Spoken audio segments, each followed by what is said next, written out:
बिस्मिल्लाहिर्रहमानिर्रहीम। अस्सलाम वालेकुम guys, welcome back to kitchen with Farzi. आज मैं आपके साथ बहुत ही मज़ेदार मटर पुलाव की रेसिपी शेयर कर रही हूँ। तो आइए स्टार्ट करते हैं। फ्रेंड्स, चावल मैंने लिए हैं 3 कप। अगर वज़न में देखा जाए तो ये 3 पाव हैं, जिनको मैंने अच्छी तरह से साफ़ कर लिया है और उसे जो है 3 से 4 पानी में धोकर मैंने रख लिया है। आधा घंटा पहले मैंने चावलों को भिगो दिया था और ये कच्ची बासमती के चावल हैं। मटर मैंने लिए हैं 1 पाव दाने, यानी दाने निकालने के बाद इनका वज़न तकरीबन 1 पाव है। बाकी इंग्रेडिएंट्स मैं आपके साथ डालते वक्त शेयर करती रहूँगी, इसलिए कि वीडियो ज़्यादा लंबी ना हो जाए। यहाँ पर मैंने एक कढ़ाई ली है और इसको मैंने चूल्हे पर रख लिया है। फ्लेम को मैंने कर लिया है ऑन और अब इसमें घी ऐड करेंगे, तकरीबन पौना कप। आप घी की जगह ऑयल भी यूज़ कर सकते हैं। अब इसमें ऐड करेंगे 1 प्याज मीडियम साइज़ का, जिसे मैंने रफली कट कर लिया है। प्याज को हम गोल्डन कलर देंगे। फ्रेंड्स, अगर आप चावलों का कलर लाइट पसंद करते हैं तो आप प्याज लाइट गोल्डन करेंगे, और अगर आप डार्क कलर पसंद करते हैं तो यहाँ पर प्याज हम डार्क गोल्डन करेंगे। मैं यहाँ पर मीडियम रखूँगी, ना ज़्यादा लाइट और ना ही ज़्यादा डार्क। यहाँ पर प्याज तकरीबन गोल्डन हो चुके हैं। प्याज गोल्डन होने के बाद इसमें हम ऐड करेंगे ज़ीरा 1 टेबलस्पून। ज़ीरा डालने के बाद इसे हम थोड़ा सा क्रैकल करेंगे और फिर हम इसमें ऐड करेंगे जिंजर गार्लिक पेस्ट 1 टेबलस्पून।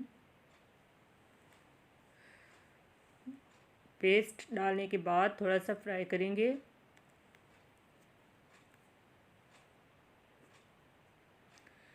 इसके बाद इसमें मैंने ऐड किया है जी टमाटर। 2 मैंने मीडियम साइज़ के टमाटर लिए थे, जिनका मैंने पेस्ट बना लिया है। इनको मैंने ग्राइंड किया है थोड़ा सा पानी शामिल करके।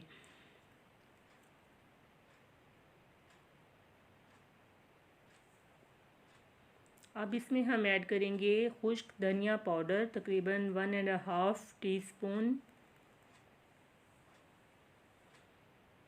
अब ऐड करेंगे गरम मसाला 1 टीस्पून। यहाँ मैंने पिसा हुआ गरम मसाला लिया है, क्योंकि अगर हम चावलों में साबुत गरम मसाला डालते हैं तो खाते वक्त वो अगर मुंह में आ जाए तो हमारे जो है खाने का सारा मज़ा ख़राब हो जाता है, और बच्चे भी साबुत गरम मसाला चावलों में पसंद नहीं करते। इसलिए हम यहाँ पिसा हुआ गरम मसाला ऐड करेंगे। और अब मैंने इसमें ऐड की हैं काली मिर्चें, तकरीबन हाफ़ टीस्पून। इसके बाद इसमें मैं ऐड करूँगी नमक।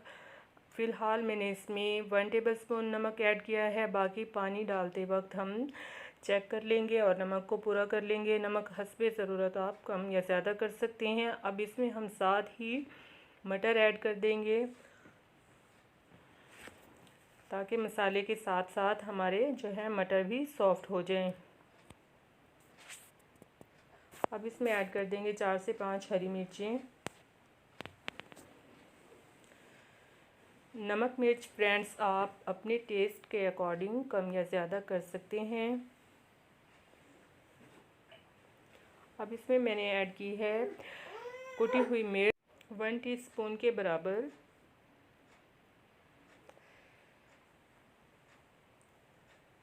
अच्छा जी, यहाँ पर इसमें मैं तकरीबन 3 से 4 टेबलस्पून पानी ऐड करूँगी, ताकि मटर हमारे अच्छी तरह से सॉफ़्ट हो जाएं, और इसे मैं कवर करके तकरीबन 4 से 5 मिनट के लिए मीडियम फ्लेम पर पकाऊंगी।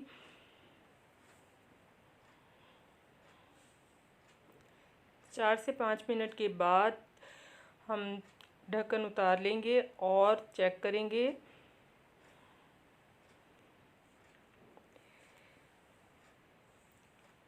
अब ये जो थोड़ा सा पानी है, इसको हम जो है खुश्क कर लेंगे और मसाले को अच्छी तरह से भून लेंगे। अब इसमें हम ऐड करेंगे इमली का पल्प, तकरीबन 2 से 3 टेबलस्पून। थोड़ी सी इमली लेकर उसे पानी में जो है भिगो कर रख दें और उसमें से गुठलियाँ निकाल कर खाली हमने इमली का पल्प यूज़ करना है। अब मसाले को हमने अच्छी तरह से भून लेना है। यहाँ पर देखें जी, मसाला हमारा अच्छी तरह से भून चुका है। अब इसमें हम पानी ऐड करेंगे। आप जिस कप या गिलास के साथ चावलों की मेजरमेंट करते हैं उसी गिलास या कप के साथ डबल पानी ऐड कर दें। अगर चावल नहीं हैं तो थोड़ा कम पानी डाल दें, वरना बराबर का पानी जो है ऐड करेंगे। यहाँ पे इसमें हमने नमक शामिल कर लेना है, अगर कम है तो। पानी में बॉईल आने के बाद इसमें हमने चावल ऐड कर देने हैं।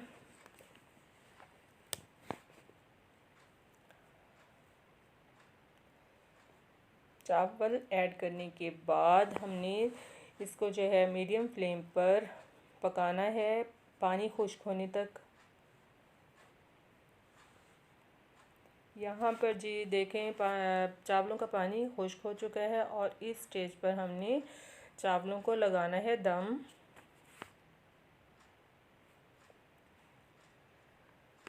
दम लगाने से पहले मैं इसमें ऐड करूँगी थोड़ी सी कैबेज, बंद गोभी।